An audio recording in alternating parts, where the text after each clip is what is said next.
आज हम बात करेंगे कि व्यक्ति नौकरी करेगा या व्यापार करेगा। अगर नौकरी करेगा तो उस व्यक्ति को किस तरह की नौकरी से फायदा हो सकता है। तो मित्रों,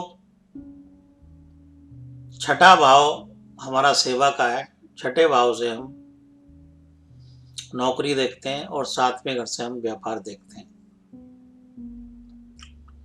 लगन का संबंध जब छठे घर से जुड़े, यानी कि 2, 6, 11 से जुड़े, तो दूसरा भाव धन, छठा घर सेवा और 11वां घर लाभ, तो व्यक्ति को नौकरी से लाभ होता है। अब यही सातवें भाव का संबंध जब 2, 6, 11 से जुड़े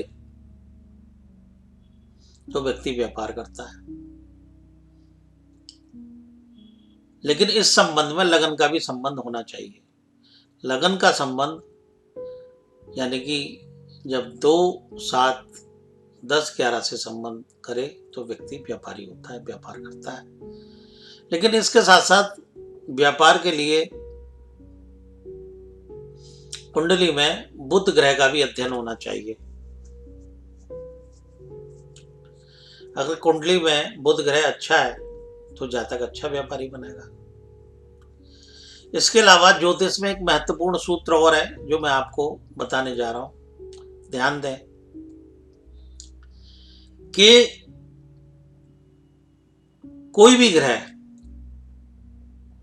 किसी भी राशि में बैठा होता है और उन राशियों के 4 तत्व होते हैं, जैसे 1, 5, 9 अग्नि तत्व होता है। तो छठे भाव का उपनक्षत्र स्वामी जब अग्नि तत्व राशि में बैठा हो और लगन से संबंध बनाए हो ग्रह, तो व्यक्ति इलेक्ट्रॉनिक्स आइटम का काम करेगा, अग्नि से जुड़े हुए काम करेगा, सुनार का काम करेगा और बिल्डिंग मटेरियल का काम करेगा, खादान का काम करेगा, जो खुदाई होती है। तो मित्रों, अगर अग्नि तत्व राशि में ग्रह बैठा हो तो व्यक्ति को अग्नि से जुड़े हुए कार्य देगा। इसी तरीके से छठे घर का उपनक्षत्र स्वामी यदि भूमि तत्व राशियों से जुड़ा हो,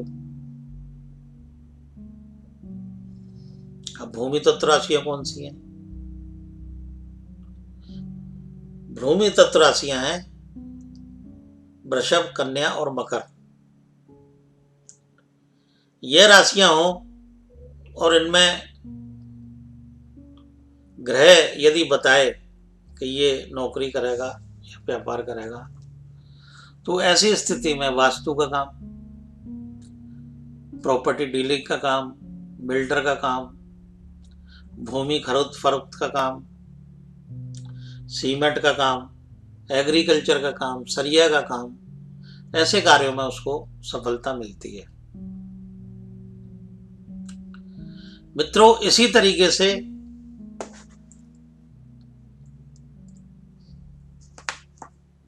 यदि छठे भाव का संबंध वायु तत्व राशियों से जुड़े, वायु तत्व राशियां कौन सी हैं? मिथुन, कुंभ और तुला। तो यदि लगन का संबंध और छठे भाव का संबंध वायु तत्व राशियों से जुड़े तो व्यक्ति गैस से संबंधित काम करेगा, केमिकल से संबंधित काम करेगा, वायु से संबंधित काम करेगा। और इसी तरीके से मित्रों, यदि छठे भाव का संबंध जल तत्व राशियों से जुड़े, कर्क, वृश्चिक और मीन, तो ऐसा व्यक्ति तरल पदार्थ का काम करता है, डेयरी प्रोडक्ट हो गए, दूध हो गया और शराब हो गई, पानी हो गया, दूध से बनी हुई चीजों का भी केमिकल हो गए। तो इस तरीके से यदि छठे घर भाव का संबंध जल तत्व राशियों से हो तो व्यक्ति ऐसा काम करेगा। अब एक चीज और भी है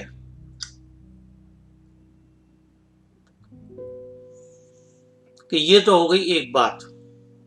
अब छठे भाव का संबंध यानी कि छठे भाव का संबंध किसी भी तरीके से सूर्य से बने, कैसे देखा जा सकता है? जब छठे भाव के उपनक्षत्र स्वामी का नक्षत्र स्वामी सूर्य बने तो जातक सरकारी नौकरी, मैनेजमेंट की नौकरी और ज्यादातर सरकारी नौकरियों में जाते हुए ऐसे लोग देखे गए। अगर वो व्यापार कर रहे हैं तो ऐसे व्यक्ति सरकारी टेंडर ले लेते हैं। उनके काम का जो रूप है वो किसी न किसी तरीके से सरकार से जरूर जुड़ा होता है। मेडिकल लाइन होगी, चिकित्सा लाइन होगी, ऐसी स्थितियों से जरूर जुड़ा होता है। अब यही संबंध यदि चंद्रमा से जुड़े, यानी कि छठे भाव के उपनक्षत्र स्वामी का नक्षत्र स्वामी यदि चंद्रमा हो, ध्यान दें, तो व्यक्ति क्या काम करेगा? तो व्यक्ति कंप्यूटर से जुड़ा हुआ कार्य करेगा, पानी से जुड़ा हुआ कार्य करेगा, तरल पदार्थ का काम करेगा। कोई बंदा नेवी में चला गया, कोई बंदा पानी के जहाज में चला गया, पानी से जुड़ा हुआ कोई कार्य करेगा, डेयरी प्रोडक्ट का कार्य करेगा। अब यही संबंध यदि शुक्र से जुड़ा हुआ हो तो व्यक्ति फैशन डिजाइनिंग के काम में चला जाएगा, आर्किटेक्चर बन जाएगा और ब्यूटी से जुड़े हुए कार्य करेगा, ग्राफिक्स से, आर्टिकल्स, इंटेलिजेंसी, इन सब क्षेत्रों में जाके वो अपना नाम कमा सकता है। अब यही संबंध यदि छठे भाव का उपनक्षत्र स्वामी बृहस्पति से बना है तो कानून संबंधी कोर्ट कचहरी, अदालतें, शिक्षा के क्षेत्र, इनमें जा सकता है। अगर यही संबंध शनि से बने तो आदमी बिल्डर लाइन में जा सकता है, अदालत में जा सकता है, साइबर में जा सकता है, साइबर क्राइम में जा सकता है और एमसीडी से संबंधित नौकरी कर सकता है, एमसीडी से संबंधित कोई कॉन्ट्रैक्ट ले सकता है, व्यापार कर सकता है। अब छठे भाव के नक्षत्र स्वामी के उपनक्षत्र स्वामी के नक्षत्र स्वामी यदि बुध बने तो बुध क्या काम कराएगा? बुध ट्रैवलिंग के काम कराएगा, बुध वाणिज्य के काम कराएगा, बुध पत्रकारिता के काम कराएगा, बुध ट्रेडिंग के काम कराएगा। वो किसी भी तरीके की ट्रेडिंग करे तो उसको सफलता मिलेगी। अब इसी तरीके से छठे भाव का उपनक्षत्र स्वामी का संबंध या छठे भाव का संबंध मंगल से बने तो मशीनिकल इंजीनियर बनेगा, मशीनों से संबंधित औजार, हार्डवेयर, ये क्षेत्र उसके में आएंगे जहां वो नौकरी करेगा या व्यापार करेगा, या हलवाई का काम हो गया, बेकरी हो गई, ढाबा हो गया, होटल्स हो गए, इन क्षेत्रों में उसको सफलता मिलेगी। अब यही छठे भाव का संबंध यानी कि छठे भाव का उपनक्षत्र स्वामी का नक्षत्र स्वामी राहु,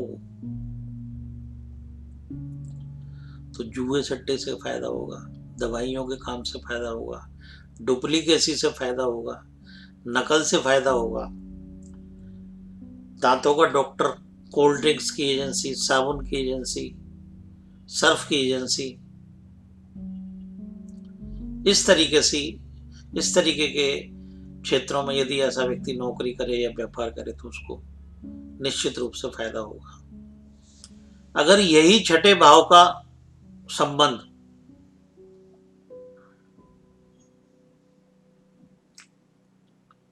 केतु से बने,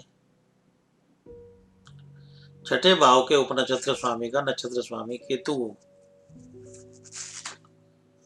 तो ऐसा व्यक्ति जूट के व्यापार में जाएगा, लेदर के व्यापार में जाएगा, बर्तन की दुकान भी खोल सकता है, जूते का काम भी कर सकता है, सॉफ्टवेयर इंजीनियर भी बन सकता है।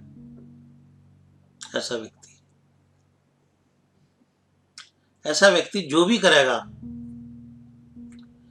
वो अचानक से करेगा, अचानक तरक्की करेगा, अचानक तरक्की नहीं करेगा। तो मित्रों, ये कुछ बातें मैंने आपसे शेयर की कि कौन से समय, कौन से ग्रह को देख के, कौन से भाव को देख के हमें किस तत्व में जाके किस तरह से नौकरी से फायदा होगा। ये तो हो गई हमारी देखने की टेक्निक। अब मोटे तौर पे किसी की कुंडली नहीं है और किसी की नौकरी में परेशानी आ रही है,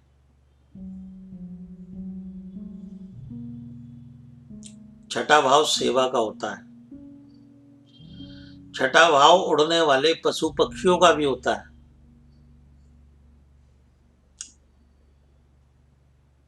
आठवां भाव जमीन पर रेंगने वाले जानवरों का होता है, तो छठा घर पशु पक्षियों का होता है जो जमीन पे चलते हैं और उड़ते हैं, और चौथा घर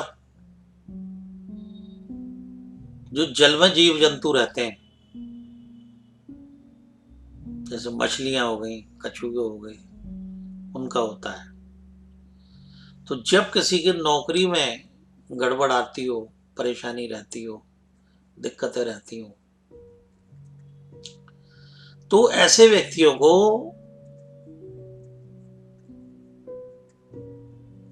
रात को एक कटोरी साबुत मूंग भिगोएं और सुबह पक्षियों को डालें। जितना उड़ने वाले पक्षी तुम्हारा दिया हुआ भोजन खाएंगे उतना ही तुम्हारा छठा घर शुद्ध होगा। मित्रों, यहाँ एक बात मैं और बताना चाहता हूँ, छठे भाव की बात चल रही है तो छठा भाव हमारे जीवन में शत्रु का भी होता है, सेवा का भी होता है, और क्रोध लोभ अहंकार का भी होता है। तो जब छठा घर खराब होता है तो हमारे अंदर, हमारे भीतर क्रोध लोभ अहंकार ये तीनों जागृत होते हैं, जिससे हमारे किसी भी कार्य क्षेत्र में परेशानी आती है। जब अहंकार हमारे सर पे नाचेगा तो हमारे अंदर सेवा भाव कहां से आएगा।